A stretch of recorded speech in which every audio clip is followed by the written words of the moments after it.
Eu lembro muito bem a sensação que eu tive quando eu descobri esse horário proibido do Cartoon. Lá estava eu com 9 anos de idade assistindo ao Cartoon Network. Tava passando um desenho que eu não gostava tanto assim, chamado Aborrecentes. Que tal sua voz? Aborrecentes. Eu tava quase dormindo, meio entediado. Até que esse desenho acabou e uma tela preta com escritos em branco surgiu, dizendo algo mais ou menos assim.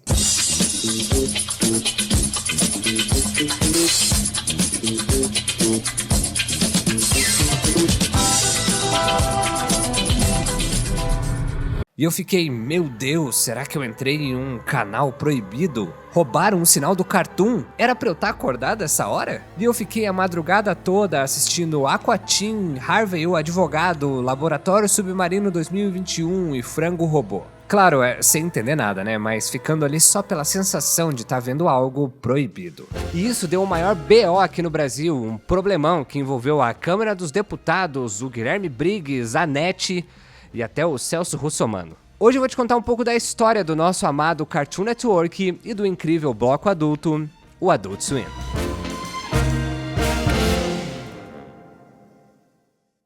Sabe quando você pensa, nossa, eu queria assistir um filme, ou queria ver notícias, ou até mesmo vou colocar uns desenhos animados para as crianças assistirem? Então, no começo dos anos 80 não existia isso. As programações da televisão aberta eram diversas, categorizando seus programas em horários. Para assistir um gênero em específico, você tinha que comprar um guia de programação e esperar. Mas isso estava prestes a mudar. Hi, I'm Ted Turner and this is Cable News Network.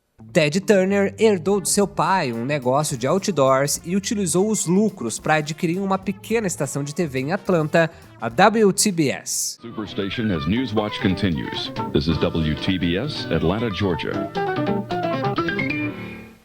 Ele percebeu o potencial dos satélites de comunicação para expandir o alcance da estação nacionalmente, aproveitando o surgimento da TV a cabo nos Estados Unidos. Turner também comprou os times Atlanta Braves e Atlanta Hawks em 1976 para fornecer programação esportiva à sua estação. Ou seja, o homem tinha dinheiro. Em 1980, ele fundou a Cable News Network, a CNN, como a primeira rede de televisão dedicada unicamente às notícias, com transmissões todos os dias do ano, 24 horas por dia. Agora um magnata do entretenimento, Turner expandiu seus negócios cada vez mais. Em 9 de agosto de 1986, Turner fez uma aquisição monumental, comprando uma vasta biblioteca de filmes e programas de televisão. Essa coleção abrangia direitos de distribuidoras e estúdios lendários como MGM, RKO Radio Pictures e Associated Artists Productions, entre outros. Dentro dessa biblioteca havia uma riqueza inestimável de desenhos animados clássicos,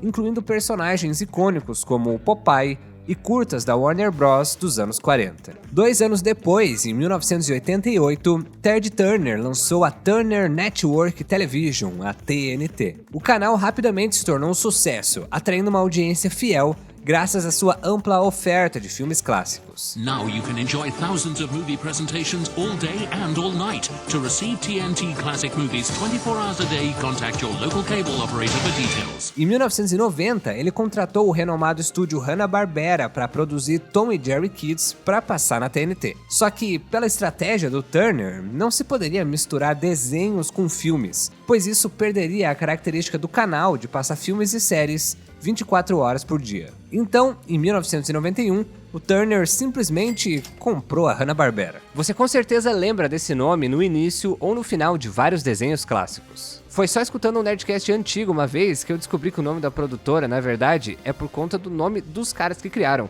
o William Hanna e o Joseph Barbera. E aí eu descobri que, na verdade, não era uma velhinha fofinha e meiga que criava os desenhos pra gente, né?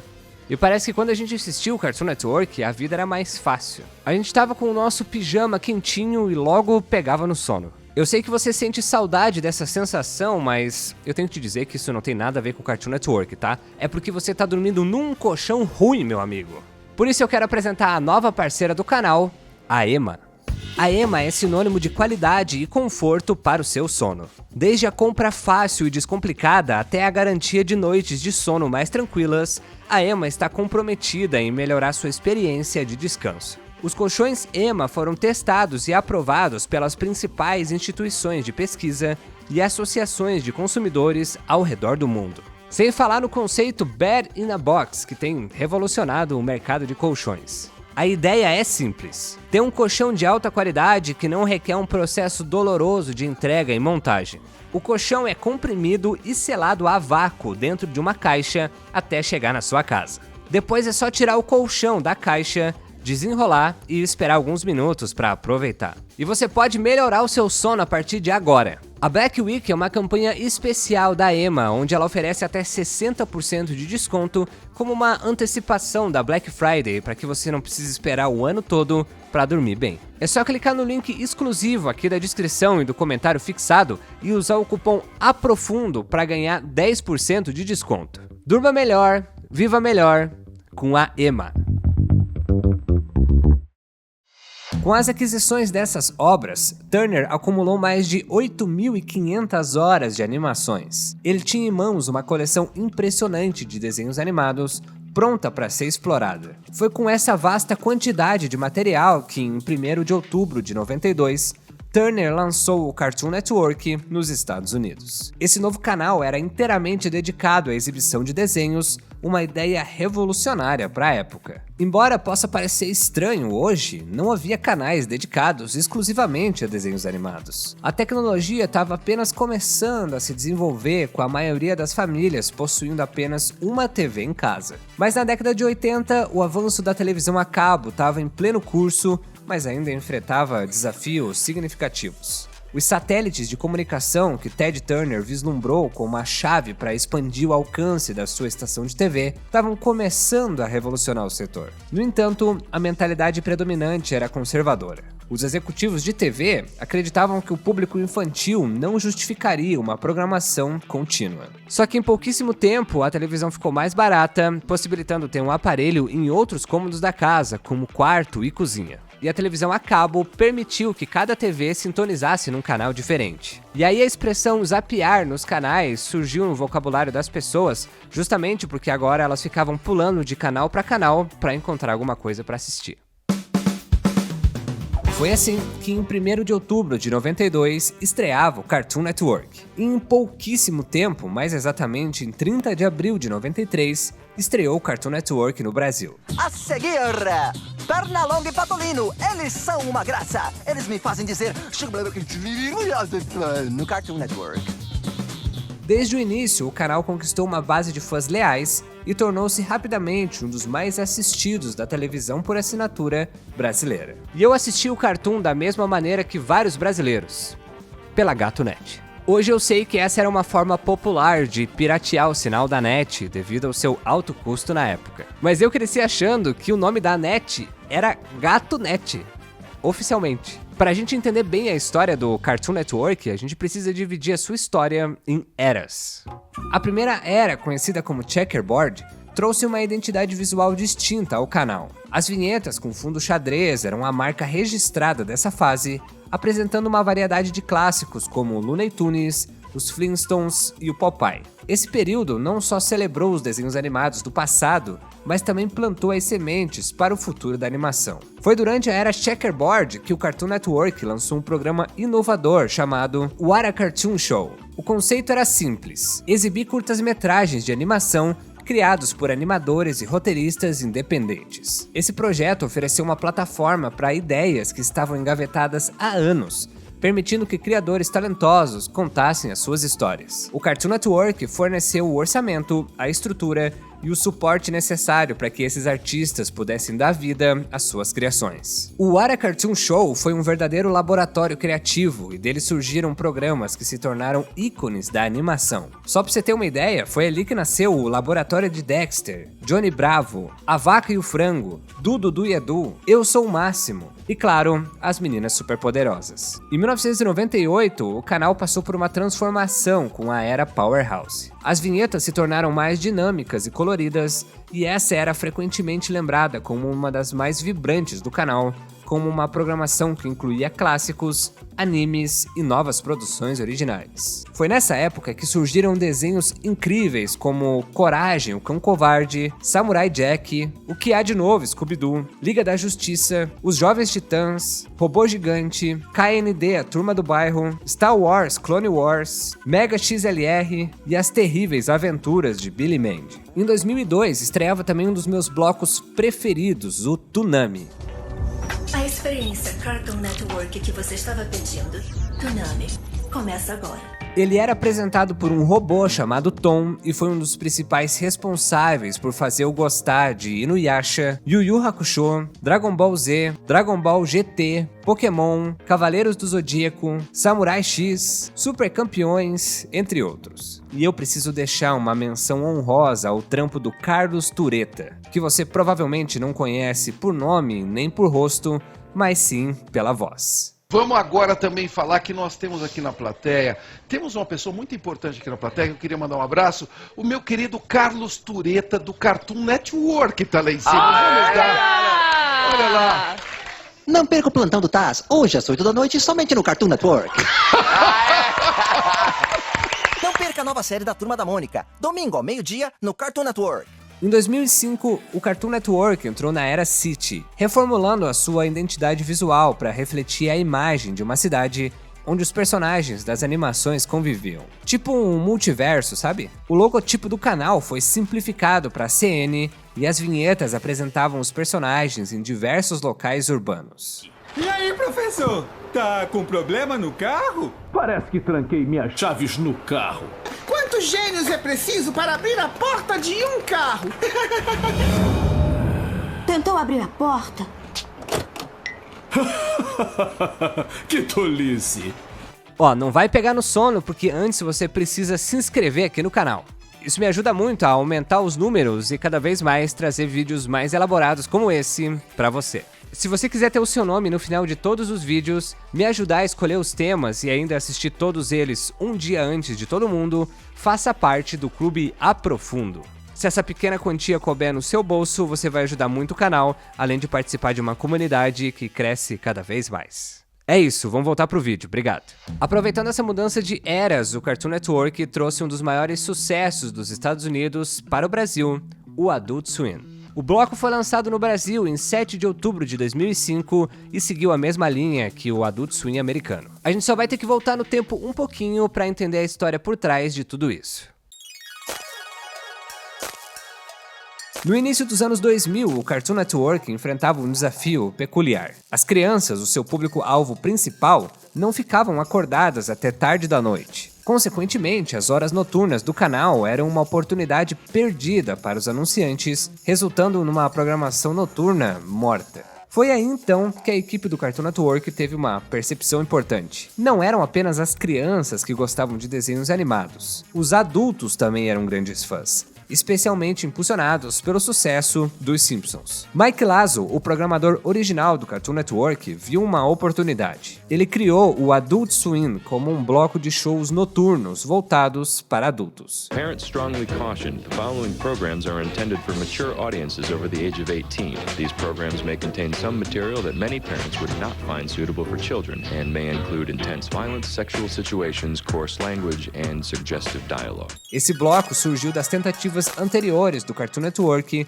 de exibir conteúdo para adultos que pudessem estar assistindo após as 11 horas da noite. Tudo começou com o desenho Space Ghost de Costa a Costa, que tem uma história bem bizarra. O mesmo Mike Lazo tinha acabado de se tornar o primeiro programador do Cartoon Network. Inicialmente, o chefão de tudo, o Ted Turner, insistia em trabalhar apenas com os desenhos animados clássicos, pois ele havia investido muito dinheiro para adquiri-los. A frustração de Lazo por não ter nenhum tipo de programação original e não ter recursos para mudar isso, foi o primeiro passo para a estranha criação do Space Ghost de Costa a Costa. Tudo começou quando Lazo mencionou o personagem Space Ghost que ele lembrava de assistir nas manhãs de sábado. Naquela noite, ele foi para casa e ficou pensando sobre o personagem enquanto assistia ao Jay Leno, o novo anfitrião do Tonight Show, e David Letterman, que havia perdido o posto para Leno e estava começando seu próprio programa na CBS para competir. No dia seguinte, Lazo apresentou a seus colegas a ideia inicial,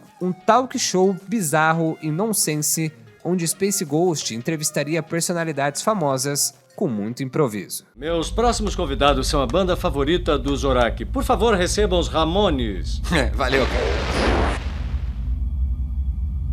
Em 1994, Space Ghost de Costa a Costa fez a sua estreia, marcando uma mudança significativa para o Cartoon Network, que até então era um canal 24 horas dedicado apenas aos desenhos animados clássicos adquiridos por Ted Turner. Em 1994, Space Ghost de Costa a Costa fez a sua estreia. A série foi a primeira animação original do canal e a mais influente, misturando imagens daquele Space Ghost lá dos anos 60, com uma nova produção de baixo custo. O talk show se provou surpreendentemente popular com o público. E isso abriu caminho para o canal produzir mais episódios e explorar novas ideias. Assim, o Adult Swim nasceu. O nome foi inspirado na expressão usada em piscinas públicas nos Estados Unidos para indicar o horário em que as crianças não podem usar as instalações, reservando o espaço para os adultos. A partir de 2003, o Adult Swim começou a produzir algo que seria sua marca registrada: os Bumps. Inicialmente, esses Bumps eram apenas textos curtos e engraçados,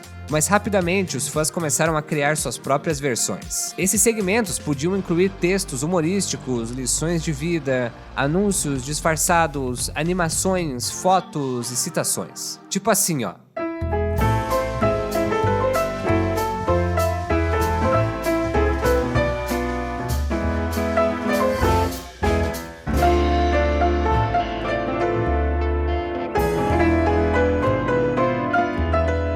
O bloco foi lançado no Brasil em 7 de outubro de 2005, seguindo a mesma linha do Adult Swim americano. A estreia incluiu programas como Harvey o Advogado, onde o Homem-Pássaro se torna um advogado medíocre e, ao lado do seu antigo mascote e parceiro, o Vingador, tenta solucionar casos jurídicos dos personagens de séries animadas criados por Hanna-Barbera. Então a gente vê o Scooby-Doo, os Flintstones e o Johnny Quest em situações bem bizarras. Lembra que o Ted Turner tinha comprado todo esse acervo? Então, já que novos desenhos foram criados e esses personagens já não eram os produtos principais do canal, os roteiristas do Cartoon podiam usá-los como bem entendessem. Então a gente tinha cenas, por exemplo, do Catatal dizendo isso aí, ó. Senhor Catatal, diga, o senhor se acha um revolucionário?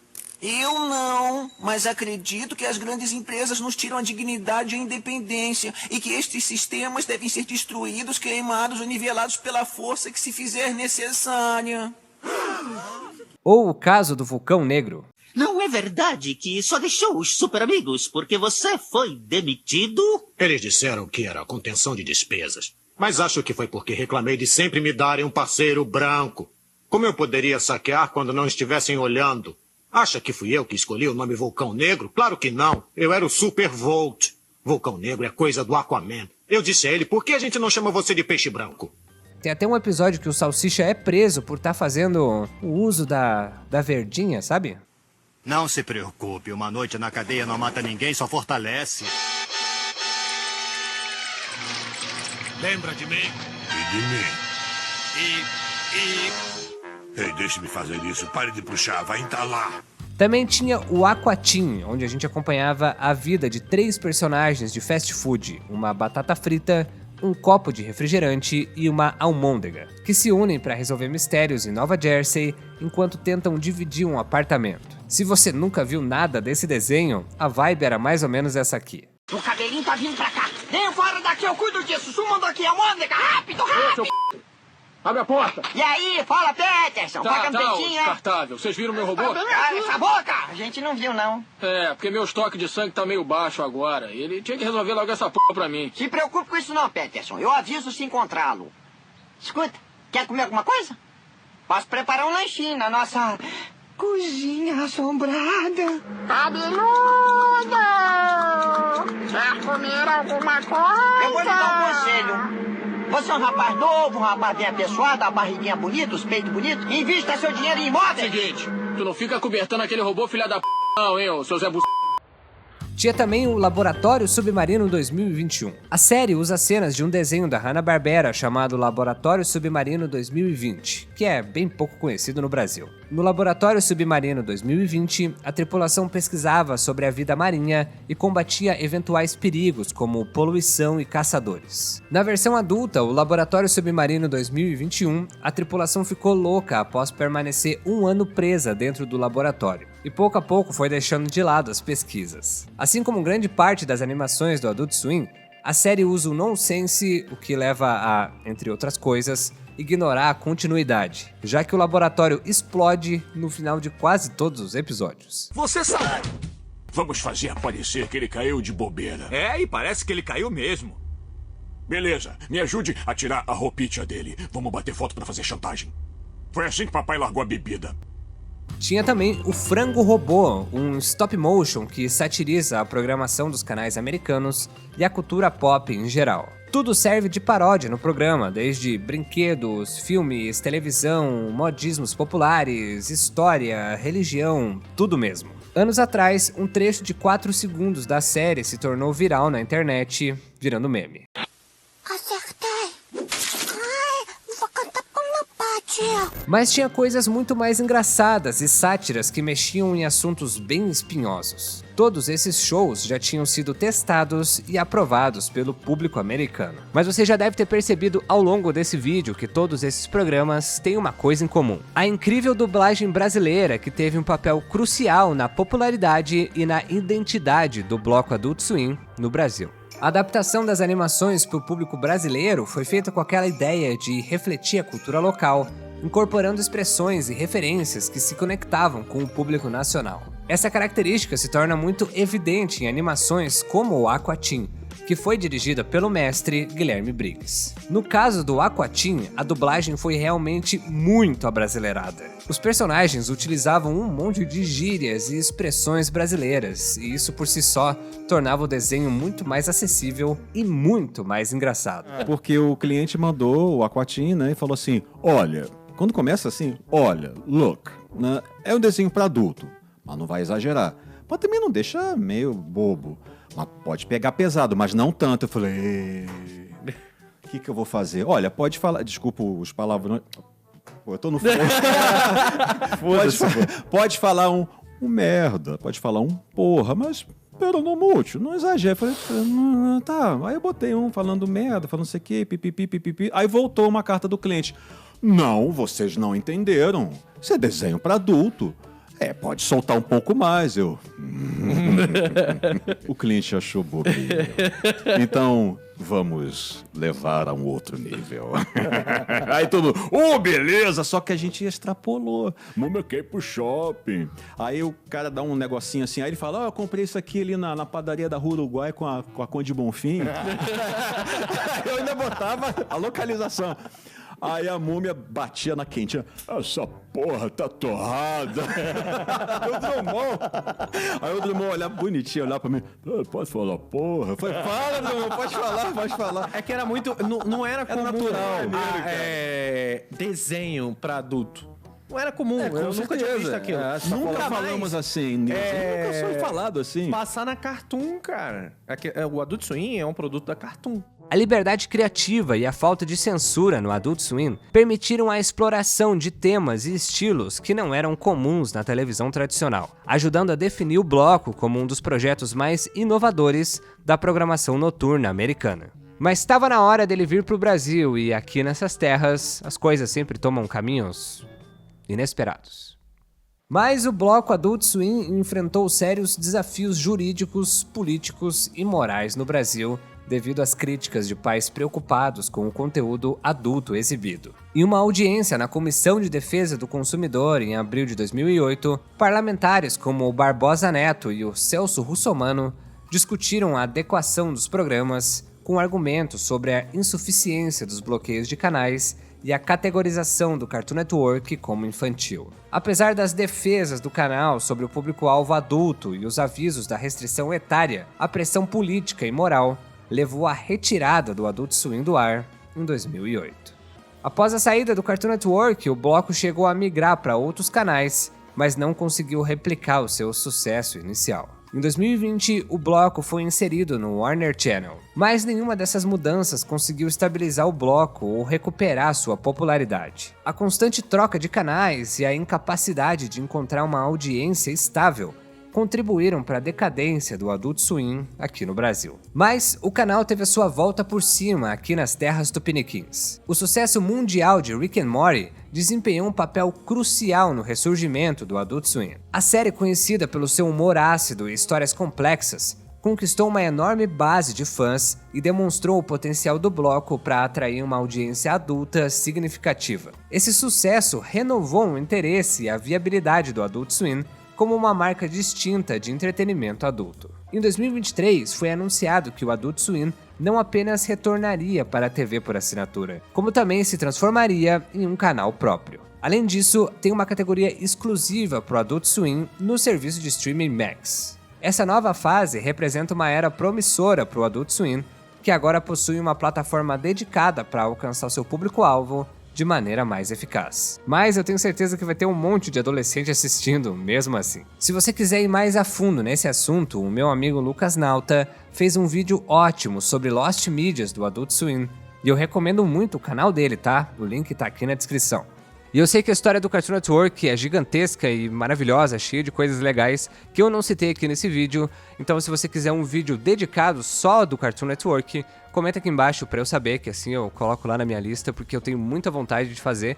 Tem várias outras coisas legais pra falar desse canal. Mas eu fiquei falando aqui, né, gente? Já tá tarde. Preciso dormir. Não esqueça de comprar o seu colchão EMA com 10% de desconto com o cupom APROFUNDO. Eu vou indo nessa. Até mais. Boa noite.